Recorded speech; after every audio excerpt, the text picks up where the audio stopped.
Hello, everyone. Welcome. I'm back with Web3Magic Podcast with the Builder Spotlight. And today I'm super excited because I have Viktor with me. And before we get into chat with Viktor, don't forget to subscribe. Don't forget to tell your friends because we are talking to builders who are building something super cool on the blockchain rails. So, Viktor, welcome. Thanks for inviting me, Pete. It's great to have you because you're working on a thing which I'm big fan of, and also I'm a little bit afraid of. So, both sides. We'll figure it out. Yeah, because I, for example, definitely love the interactions online with humans. I'm not against bot answers, but I like to know that I'm asking the AI or some bot. I like to chat with people, not with bots. On the other hand, I'm a little bit afraid of giving away my data, scanning my retina for some sort of UBI or anything like that. So we'll get into it. But let's start with the question which we always kick off with. How did you get to blockchain? When was it? Are you like the old time guard, Bitcoin maxi, or how did it start? Kinda. So I first, so to say, encountered blockchain back in 2013 in university. Okay. Everybody was talking about the Chinese ban and how badly it influenced the price of Bitcoin, but nobody knew what it is. And I went into blockchain full time in 2016, only 3 years after that. Okay, impressive. Yeah, and well, it was kind of very important step in life for me, I would say. I was working a lot on traditional startups. Mm-hmm. And to be honest, I had a little bit of even a slight depression for half a year. From the old startup world? But then kind of blockchain showed me the way, I would say. Nice. So you basically jumped into the space around 2016 and you stayed until now. Nice. Yeah, almost. Soon it will be 10 years. It's hard to get out of here, especially when you started something that is not finished yet. True. So how did it start? I mean, in 2016, it was pretty boring. People were mining around in their homes, through decentralization back then, not like right now. And well, you just hear about it, then you start digging into it. And I quickly checked out how I could earn more money there. But then I quickly found out that, well, if you focus on money, you're most likely going to lose it. So just focus on fundamentals more. And started researching a lot back then. And in 2018 already, we went deep into proof of stake market. Mm-hmm. So, I mean, being validators, participating in the first governance of proof of stake networks like Tezos, Cosmos, Icon. There was a few of them. And, well, you pretty much should understand now how it led us to Humanode. Because back then in 2017, we understood that proof of work has the economies of scale, right? So the more capital you have, the cheaper you can buy the equipment. And right now, home miners, where are they? I believe, well, if we find one, we will be very lucky, right? Right. Yeah, I would like to talk to him or her. Yeah. And then we tried out proof of stake as well. Of course, money is also not decentralized. It also has economies of scale. And we were there governing the blockchains, kind of decentralized blockchains in private Telegram chats of 15 people, deciding who gets the money, which updates are going to get through. Nothing changed since then. 7 years later, we're still proof of work, we're still proof of stake. And that's why we're like, we should build a network where one human can only launch one node. Finally, in 2020, we got the idea of how to build it, like architecturally speaking. Okay, so nice. Pretty long journey through all the different things which we call issues now around decentralization got you to Humanode. Was that based on like some academic research project, or you guys basically were just tinkering with the idea how to improve, proof of stake and proof of work and how to make it a little bit more decentralized? I don't know, it's just based on ideas coming out of our minds. So Okay. it was me and my co-founder Dato, we've been through it all together. So we're talking to each other all days long during the last 12 years. And during one of the talks, it just came up as an idea. Well, we researched even 3 years before coming up with Humanode. How can we do this? It sounded like sci-fi, to be honest. Like, how can you figure out that the person is unique without knowing who he is, and give him opportunity to run a node, to create a network where every node is equal in terms of computation and voting power? It was really sci-fi. I mean, there was even sci-fi book called Cicada, probably something like that, and okay, which kind of described the world where we're all together like ants, and not like proof of work or proof of stake. And finally, we were researching nonstop. I mean, crypto, I'm one of those people who never buys stuff from top 100. Usually I appreciate those things that are below 500. When they go to top 100, simply sell them. So, and always on the edge, so to say. And yeah, one day it just came up to us that, hey, the biometric industry actually is pretty much mature now in 2020. And we checked out the accuracy parameters of matching faces one to another. We checked out the privacy research that already was there for a few years. And of course, liveness detection, which is figuring out if there is a real person in front of the camera right now, or is it a hacker trying to bypass the video feed and inject the deepfake. So, and well, we were pretty much fascinated by the current accuracy, and it's actually it was progressing a lot back then, but now it kind of stopped more or less. I mean, the rise of biometric accuracy, but it's enough for 1 million people in terms of facial recognition. Okay. So I think two co-founders is always a good story. Not too many, not too few. Yeah. Well, it's a rare thing when you have two people, not one person. And so, what is Humanode in short?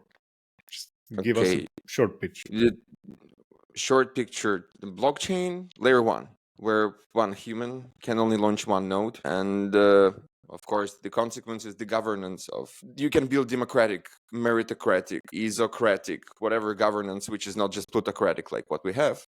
And we do it by merging biometrics, cryptography, and blockchain itself. So that's pretty much it. Is there is there like a official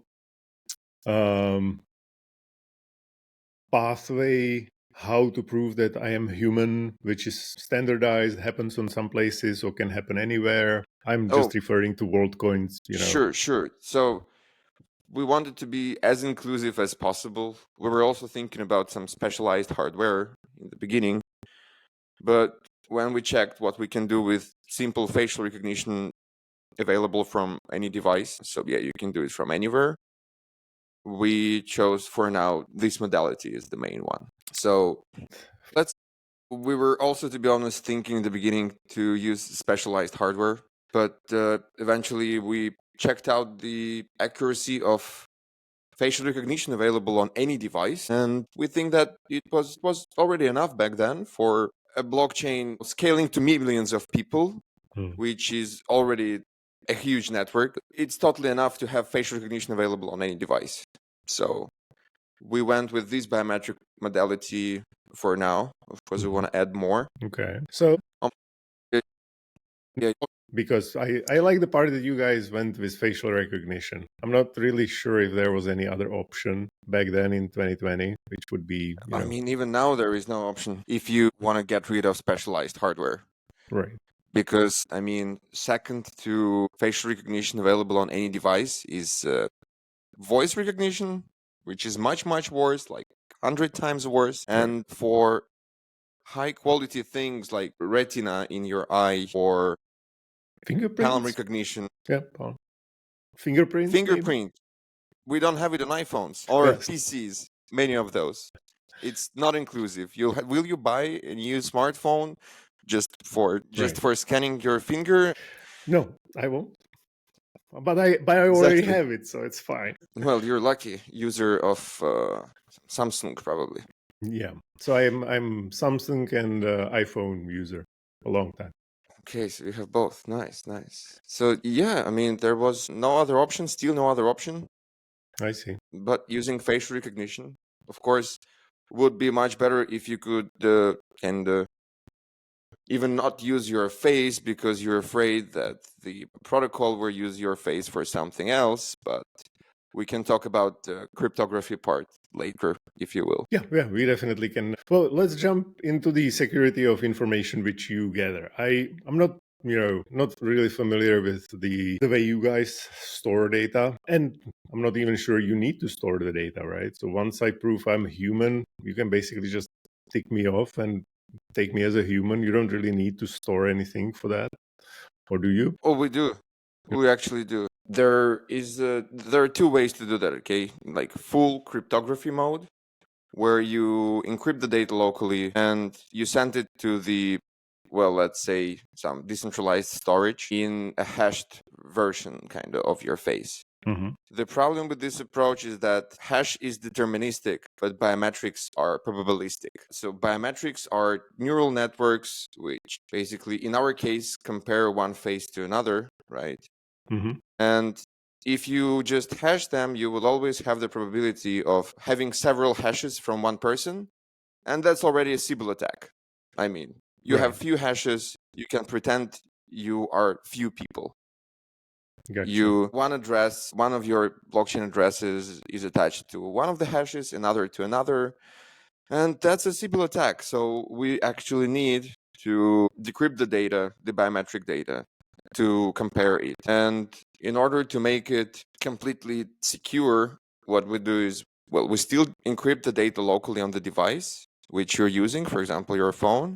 Mm-hmm. The data we extract on your phone locally is anonymized 3D face map.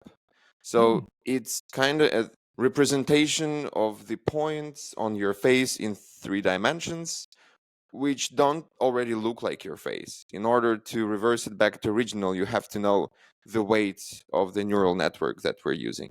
Yeah, this is step number one. Step number two, this anonymized encrypted data goes to the confidential virtual machine.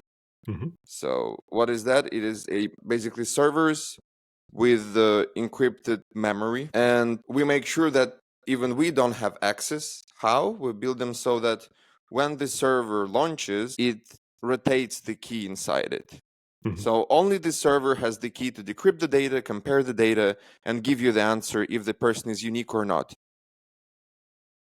Okay. That's how we secure it. And one beautiful thing about our encrypted servers is that in the next version, users will be able to verify in their browsers if they are really talking to encrypted server or not.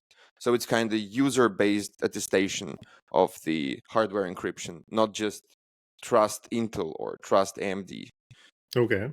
Nice. So let's talk about the human node part. So what hardware do I actually need to run a node, and why should I? Okay, why should you? That's a beautiful question. The hardware part is easy. So for now, we don't have a lot of transactions going through our blockchain. So we don't really need expensive hardware because of that. Once we get to 10K transactions per second, which is a lot, right? In terms of adoption, we don't need more than 10-20 bucks servers if you rent a cloud server.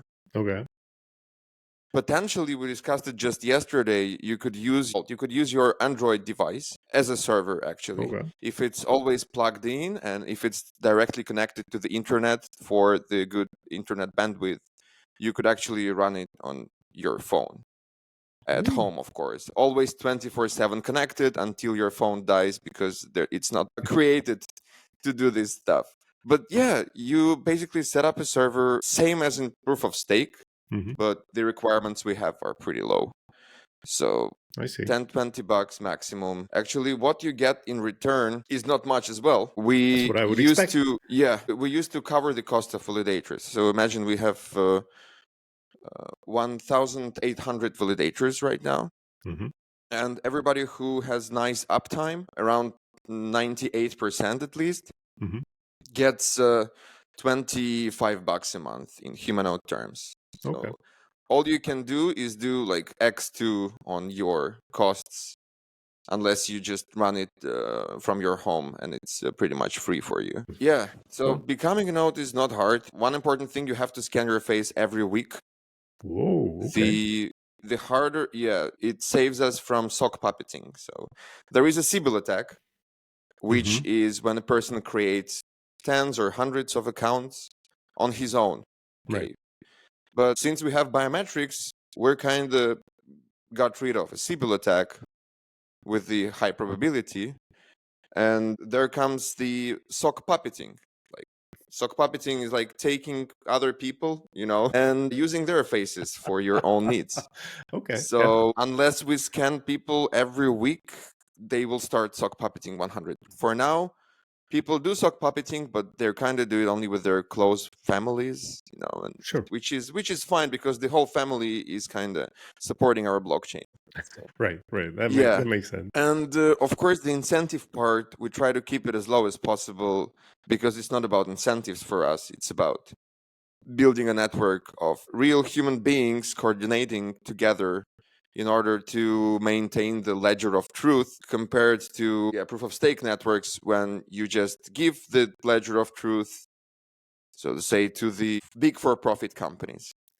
And this is the whole difference. So how do you call your network? So it's not proof of stake, it's not proof of work, it's proof of what? So we call it proof of biometric uniqueness, just like that. But I would call it just a Humanode consensus. It's a new consensus mechanism. Okay, Humanode consensus sounds good.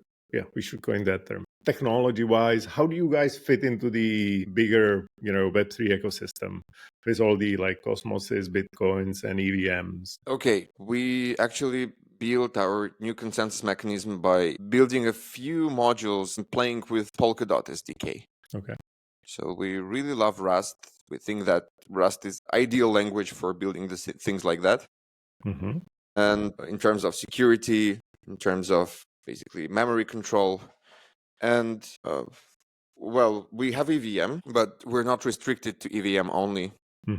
That's the beautifulness again of Polkadot SDK, is that we can change consensus algorithms. We can have as many virtual machines as we want. So the idea is that we will still be the network of humans, but we can evolve together with the technology, so to say, and with the demands of developers. Okay. So I cannot help but ask, so are you trying to be the blockchain which I will use for something like voting, maybe securing the network instead of proof of stake? Or you're trying to be the blockchain for everything? So meaning, you will actually plan to build the whole DeFi world and gaming world and deep-in world and everything else on top of Humanode.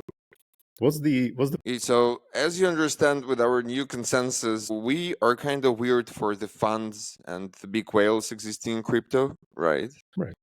Because, we don't give them passive income on just staking their assets. It's not what our consensus needs. It's really hard for us to compete in terms of money. So we chose the dual way, I would say. In the beginning, we focused on biometric verification, not only for our nodes, but for any other means, airdrops, incentives, governance for other projects. And we already scanned over 500,000 people during the last 2 years since mainnet launch by basically providing this private biometric tech to other companies. Okay. But in the long run, we are going to be the chain for everything, because we are sure that people will get it finally. People will get that proof of work, proof of stake are not decentralized. Of course, the likes of BlackRock are going to use Ethereum because they're going to own Ethereum. They're already owning Ethereum through Coinbase, probably through Binance, and Lido, because it will be less visible if you own Ethereum through different staking pools.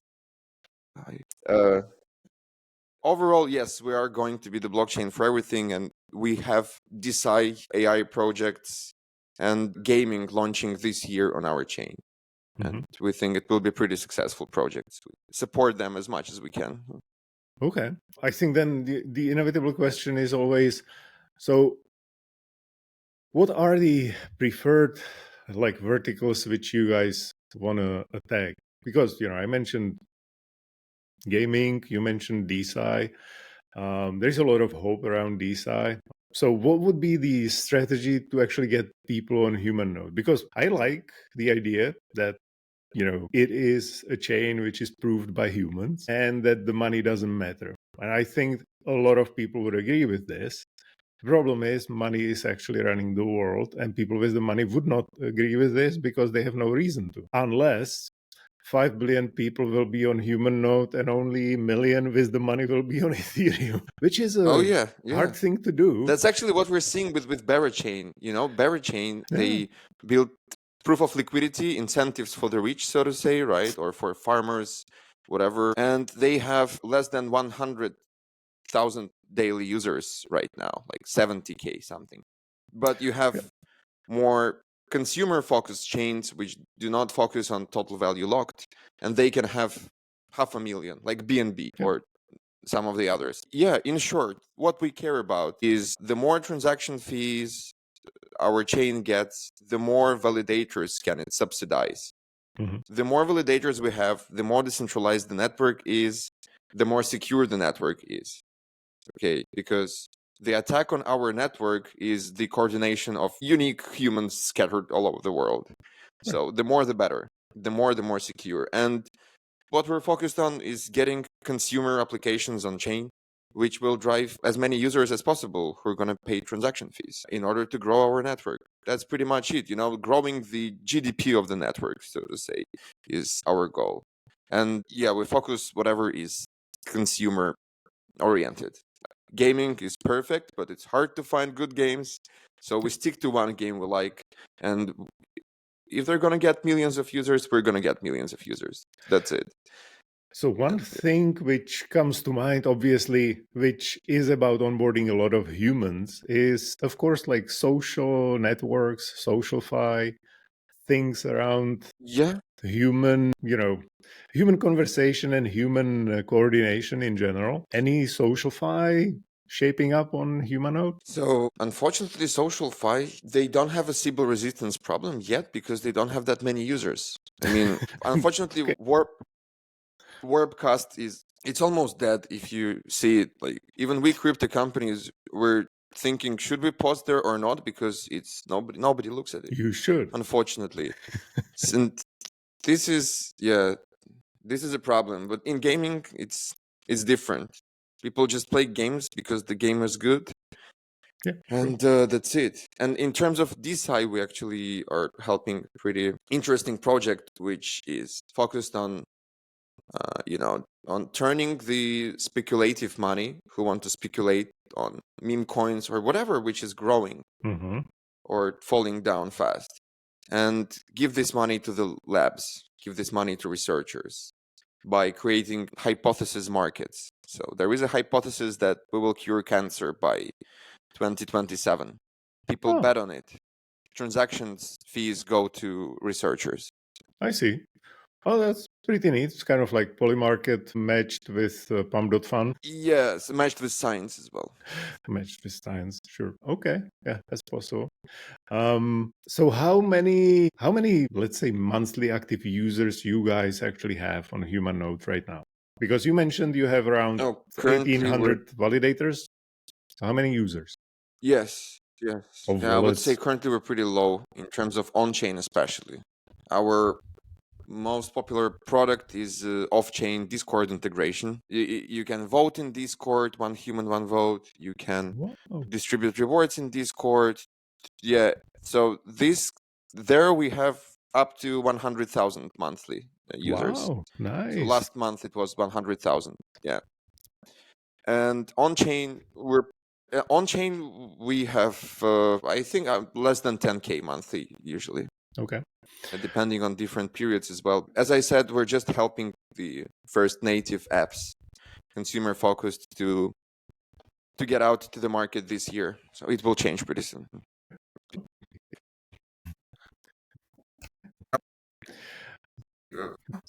This, I think, the human proof might be super interesting going forward for many communities. That might be your flagship product, which gets people to your blockchain. Yeah, hopefully that's what we're doing. We have on-chain solution, which different dApps can use, disconnected from the validator side again, just for the users. And we're currently connecting it to other blockchains so that, the main contract, the main verification center is happening on Humanode blockchain, but then you can transfer this verification to any chain that you need. We connected to like 10 of them this year. And it's not the best UX so far, but we're gonna solve this problem because you have to switch from chain to chain, things like that.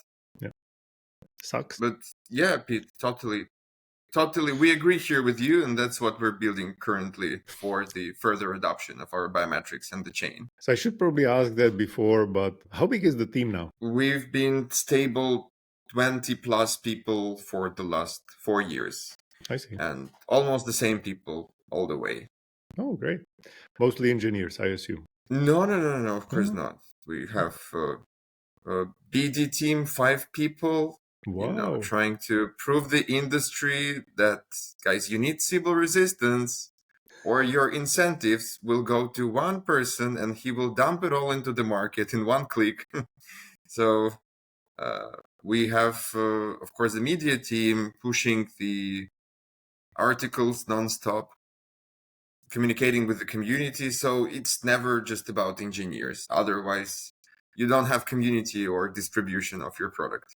Oh, yeah, I'm glad to hear that. I basically just assume it's engineers because it's what I mostly hear. So your BD number looks like huge, especially on 3 sides. Yeah, well, the 2 of them are just starting, but it happens so that we have community members who are really active and they don't want to be community managers anymore. They want to provide more value and they want to try themselves in BD. And that's how our BD team merged. It's all community people. Oh, we never awesome. hired somebody from outside, so to say, in the BD terms. They're all believers. They want to shield our stuff every day. Right. Congratulations on a strong. Yeah. You guys live in Discord, right? I assume. Sorry? You guys live in Discord, like the community, mostly. Well, frankly speaking, as a BD person myself, it's impossible to make BD in Discord. So yeah, sure, the community is in Discord, pretty thriving, but Telegram is the only thing that really gives you access to the people you don't know yet. That's the place where people read your direct messages. The only place, pretty much. Okay, that's actually true. So what are the last 3 chains you guys integrated? Trying to keep the pace around 10 a year? No, 10 was this year, but the pace is like 1 a week. Oh, nice. On average. So the latest ones? The latest ones were Manta, which is like the layer 2 build on Celestia. And then there was, oh my god, Junction, so many of them. Junction is an interesting one. It's the layer 2 built by Jasmy coin. Jasmy is the biggest meme coin in Japan and the biggest by market cap coin in Japan totally. Like it's the only top 100 coin from Japan. Do you guys have a lot of members in Japan? 1 member in Japan. Okay. From the media team, Shannon. And so when you guys expand to a new chain, is it connected with some collaboration or project with them, or you basically just integrate their chain and hope something is going to happen? No, sure. We need users. That's it. We choose the chain based on the fact whether they have users or not, and whether they apps or the chain itself needs Sybil resistance or not. Okay, so some chains, their foundations are looking into democratizing the governance process, not just using token-based governance, but also using, verified humans as representatives. And then we surely, let's go. Guys, we want to make governance finally better in crypto. Or with Junction and Jasmy, they're still on testnet. And apparently there is use case of verifying testnet participants or mainnet participants before token generation event. I mean, this was our main use case so far, airdrops. Pretty boring, but people need it because that's where the Sybil attack happens. Sure. Have you heard? So there is now one hot chain that we are looking to integrate with, which is called Monad. Oh, yeah, sure. And the numbers there are really hilarious. So can you imagine how many testnet accounts that did transactions they have just out of your head? I just remember there were like tens of millions accounts. I was one of them. But yeah. Oh, okay. So they have over 100 million accounts right now. it was 100. Okay, nice. But most of them are like Sybil resist. You don't even need Sybil resistant to cut them out because they have just one or two transactions. Yeah, but anyway, you have still like 5 million of decent accounts left. Mm. And in our experience, 95% usually bots. I would guess. I totally believe that. Yeah, so that's where we're useful. So of the places are you guys actually being paid by the? You should be by the foundations of like larger L1s or L2s to integrate the human thing. Usually they don't pay. No. So we have like few different business models. Actually, we have a few products. Okay, we have Discord integration, which is completely free. It's our go-to market. Sure. Okay, that made us like a little bit popular, brought us users. But the on-chain thing, of course, to get something on-chain, you have to pay a fee. Somebody has to pay a fee. Somebody. And we, for now, let users pay the fee because the fee is like less than $5. Mm-hmm. And it's just like paying your regular transaction fee without even looking at it. And it makes things more Sybil resistant because when you actually have to load the address with your money and pay the fee, it will be a little bit hard to sell it to somebody else, you know. So sock puppeting, unless you know the person physically, becomes pretty hard because you don't just give away private keys on left and right. Yeah, I totally agree. I'm learning about Humanode, but it just appeared to me that your obvious customer is maybe not the end user, but someone different, and your end customer should probably pay you. You know, the companies, first of all, the competition is pretty hardcore in terms of user verification. So as a Sybil resistant chain, one human, one node chain, for some reason, nobody copied our approach. I mean, we even have open source network, but nobody copied our approach. But in terms of user verification, the competition is there. And well, we have this kind of model where we also can say, hey, if you want direct integration, we can give you a separate biometric server and yeah, you can pay us for it. But nobody done it so far in all these years. They're not ready to pay for it. Yeah. This is just, what obviously stands out when you talk about it. So let me ask one esoteric question before I ask my last question. And that always is, so who will benefit the most when you actually succeed? Apart from the team, of course, because you will have all the satisfaction of great work. But who else? Who will benefit the most when we succeed, right? Well, apparently the token holders will benefit a lot. Let's be clear, we have a token. Some people have more of it, some people have less of it. At the same time, of course, once we succeed, there will be a lot of transactions to the network. We will be able to support many, many more people, more than 2,000, well, hope 10,000 in a few years, which means that there are 10,000 people somewhere in the world getting their $10 per month, which is something in some countries, you know. And basically, the thing is, the more transaction fees we get, another person benefits somewhere in the world. Compared to proof of work and proof of stake, where only the for-profit companies running these validator entities are profiting of the network. Ethereum Foundation itself is not even getting anything, and Ethereum Foundation is running out of money, but yeah.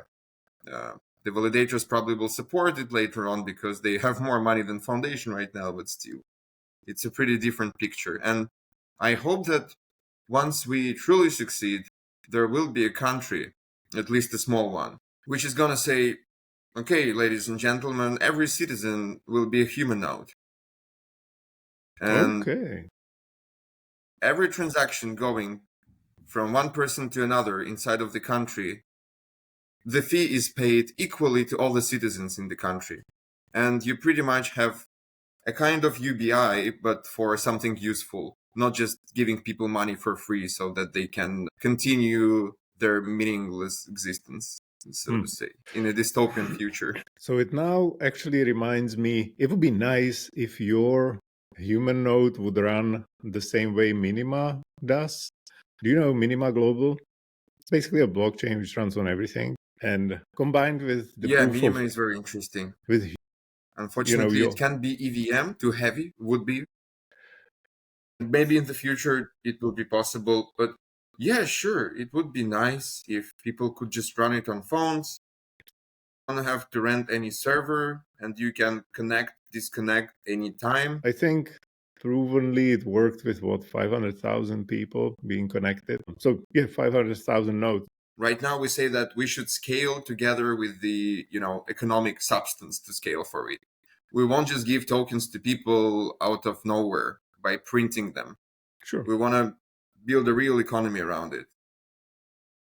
So my last question, what's the question I forgot to ask about something you really wanted to talk about, which is important for Humanode or the team or the project, everybody should know about? And I basically, Well, it was a question that you asked me in the very beginning. So it was about Worldcoin in comparison to other people in the space. Yes. Okay, great. So how do you guys compare to Worldcoin and the similar projects in the space? Well, there are no projects in the space that are working on biometrics and on the validator level, on the layer 1 level.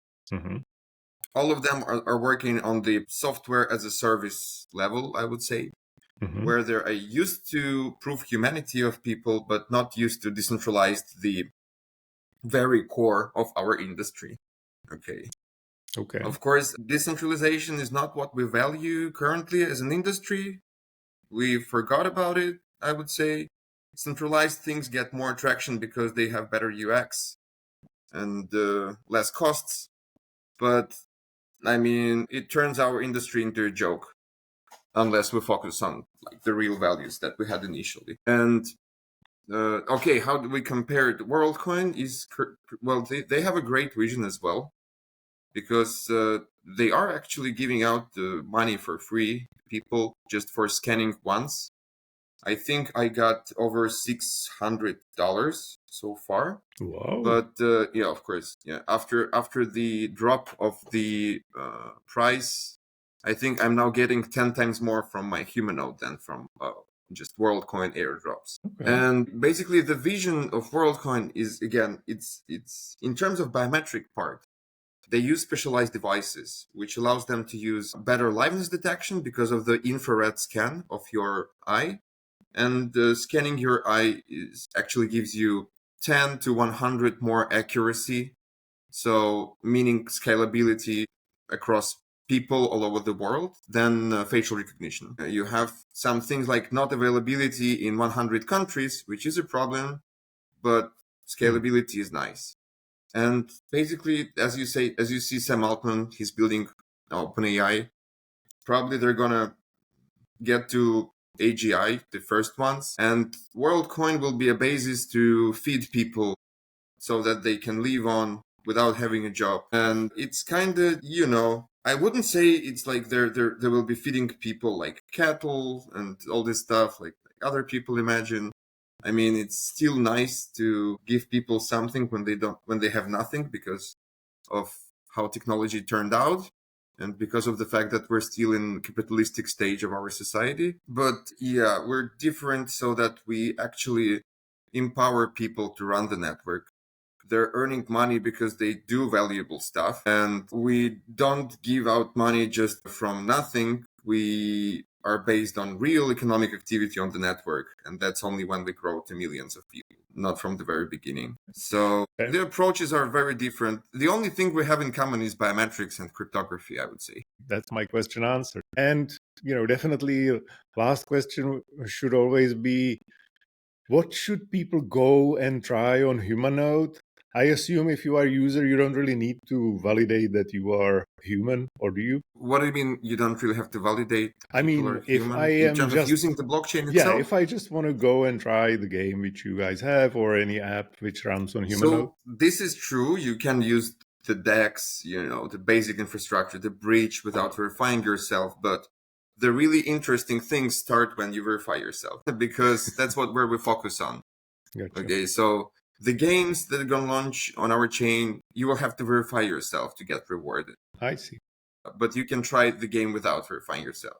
So for now, I would say go launch the Humanode, because soon we're going to launch the DAO, and that's where things really will get interesting. For now, it's just a network without voting, without on-chain governance, but I think next year things are going to get really interesting, and we build a pretty novel reward system, which we call Biostaker. So you basically stake your liquidity in the DEX, just provide tokens, right? And the less your share in the liquidity pool, the more percentages you get. So we have these unequal distributions, more to small holders, less to the whales. Nice. Okay. Yeah. I bet we would have more liquidity if we would have done the opposite. But that's not what we think we should do. Probably, yeah. But, it may definitely encourage broader participation from smaller accounts. Yeah. In our case, you have almost 1,000 people providing liquidity. And for less than 1 million total value locked at the same time. So it's 10K per person. Oh, so it's 1K per person. The assumption actually works. More small accounts. Nice. So we're kind of decentralizing liquidity layer as well here by doing that. Yeah. Okay. If I provide liquidity, do I still need to scan my face every week? No, we made it there half a year. Okay. It would be too hardcore. So people are stock puppeting it more than our chain, but it's not that crucial for security, so we'll let it be. Sure. That makes sense. Okay, wonderful. Viktor, where can people find you? Where they should go and follow you? Any last words? Well, on Twitter, my Twitter account is tech_mingler. Wonderful. So I'm starting to be active there lately, especially when I got sick. I was not able to move, and I just starting scrolling Twitter, replying to people, and I'm finally getting how to do this, because before that I was like, oh my god, how are you doing that? How are you wasting your time on this thingy? But it seems more fun now. Okay, I'll definitely put all the links into show notes, of course. Thank you very much for being here. Yeah, thank you very much, Pete. It was an awesome conversation.